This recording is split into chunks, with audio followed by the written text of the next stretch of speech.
लड़की बोलती है ड्रग दो ड्रग दो ड्रग दो ड्रग दो ड्रग दो, मुझे ड्रग दो, मुझे ड्रग्स दो। वो कहती है मुझे ड्रग दो, मेरे लिए गांजा लाओ, चरस लाओ, एमडीएमए लाओ, एक्सक्यूसी लाओ। सुशांत सिंह राजपूत वाले मामले में क्या उस दिन वहां का कैमरा चालू था? क्या कैमरे को किसी ने बंद किया था? ऐसी खबर छपी तो थी कहीं पर, क्योंकि ये बातें शेयर की जा रही हैं। और दूसरी तरफ एनसीबी ने भैया एक बहुत बड़ा ड्रग्स रैकेट को पकड़ा है और कहा जा रहा है कि इस ड्रग रैकेट में बड़े प्रोड्यूसर का नाम है।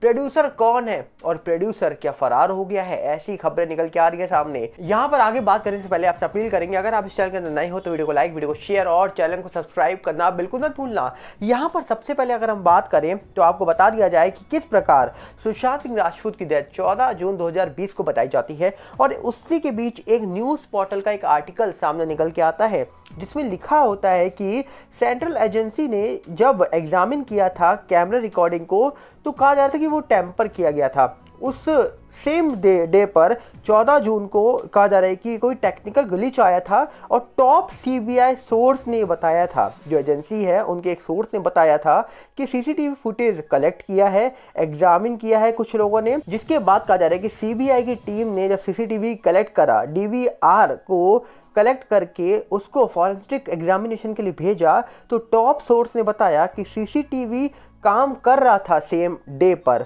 और कहा जा रहा है कि किसी ने इनिशियली तौर पर उसको स्विच ऑफ किया था, मतलब किसी ने बंद किया था उसको, पर्सनली किसी ने बंद किया, करवाया ये नहीं कह सकते। पर यहाँ पर ऐसा एक आर्टिकल शेयर हो रहा है, ये कौन सा न्यूज़ पोर्टल का है ये हम नहीं जानते, क्योंकि स्क्रीनशॉट इसको वायरल किया जा रहा है। और ये स्क्रीनशॉट कोई बहुत छोटा मोटा स्क्रीनशॉट नहीं है, ये बहुत इंपॉर्टेंट है। यहाँ पर सीबीआई का नाम दे रखा है कि सीबीआई की टीम ने कहीं ना कहीं शुरुआती तौर पे जब वो गई थी जांच के लिए तो किस प्रकार सुशांत के टेरिस पे जाकर लगातार जांच कर रही थी इस पूरे मामले को लेकर। और ये खबर बहुत इंपॉर्टेंट है, क्योंकि अगर हम बात करें तो आप खुद देखिए कि किस प्रकार सीबीआई की टीम ने क्या वो सीसीटीवी फुटेज कलेक्ट किया था। और जब वहां पर कहा जाए कि टेक्निकल ग्लिच आया, टेम्पर किया गया या फिर किसी ने स्विच ऑफ किया, ये सारी खबरें छपी हुई हैं। तो इसका मतलब क्या है कि क्या सही में उस दिन कैमरा सही था? अगर ये कैमरा सही था तो इतने सारे जो सवाल आज पूछे जा रहे हैं इनका जवाब कौन देगा?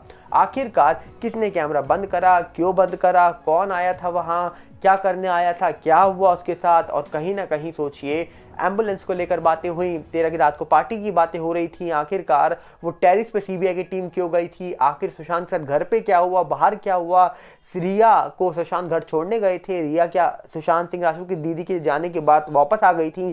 कुछ इस प्रकार इतनी सारी बातें हैं इस पूरे मामले में जो कंफ्यूजन क्रिएट करती हैं आज भी। रिया चक्रवर्ती का वो केक पकड़े हुए जो फोटो है उसको लेकर भी सवाल उठाए गए थे। यहाँ तक कि कहा जाता है कि हाल ही में रिया चक्रवर्ती के ऊपर से एलओसी तो हटा दी गई है, जिसके बाद लोग सवाल बहुत उठा रहे हैं। पर कहीं ना कहीं देखा जाए तो इंडस्ट्री के कोई भी शख्स हो, इंडस्ट्री में कोई अच्छा हो बुरा हो व्हाटएवर कोई हो, सब में से कहा जा रहा है कि 90% लोगों ने कहीं ना कहीं इस पूरे मामले में शांति बना के रखी है, चुप्पी साध रखी है।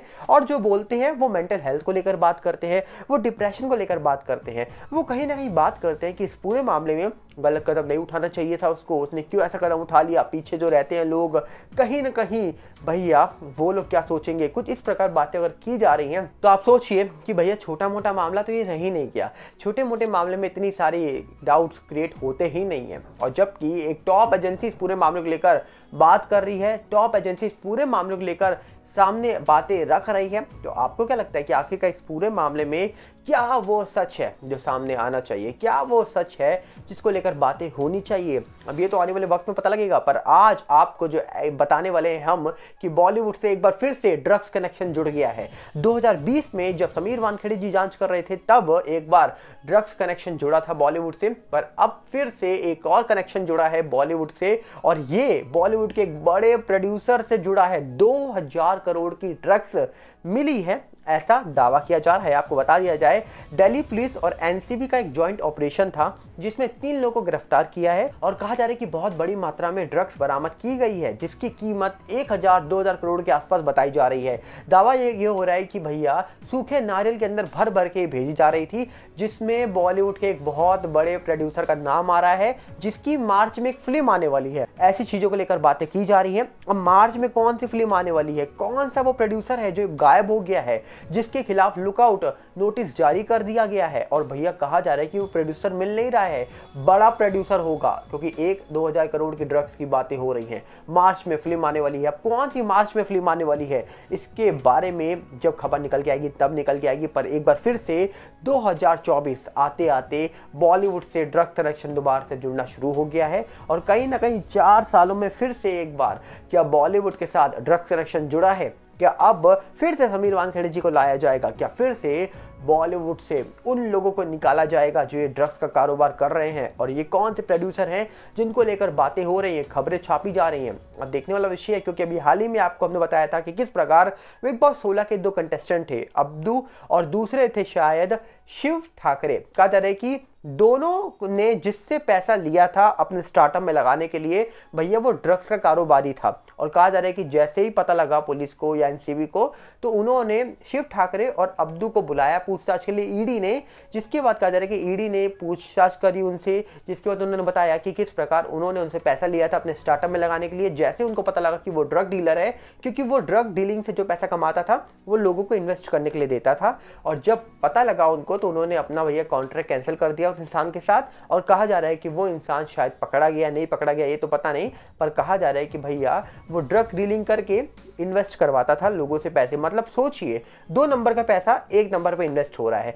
अब यहाँ पर ये पहली बार हुआ है क्या? और बड़े बड़े लोग क्या ऐसा नहीं करते हैं? आप सोचिए कि 2 नंबर के पैसे किस प्रकार 1 नंबर पे कन्वर्ट किए जाते हैं। ये यही तो धंधा है कि भैया डीलिंग से पैसा कर रहा है, ड्रग डीलिंग से पैसा कमा रहा है, करोड़ों हजारों करोड़ पैसे, और उसके बाद उसको एक इन्वेस्टर को दे रहा है कि अपने बिजनेस में इन्वेस्ट कर लो, पैसा बन गया 1 नंबर का। अब कहीं ना कहीं इसी प्रकार बहुत सारे बड़े बड़े लोग गलत काम करके पैसा छापते हैं और बाद में उस पैसे को 1 नंबर बनाने के लिए इन्वेस्ट कर देते हैं।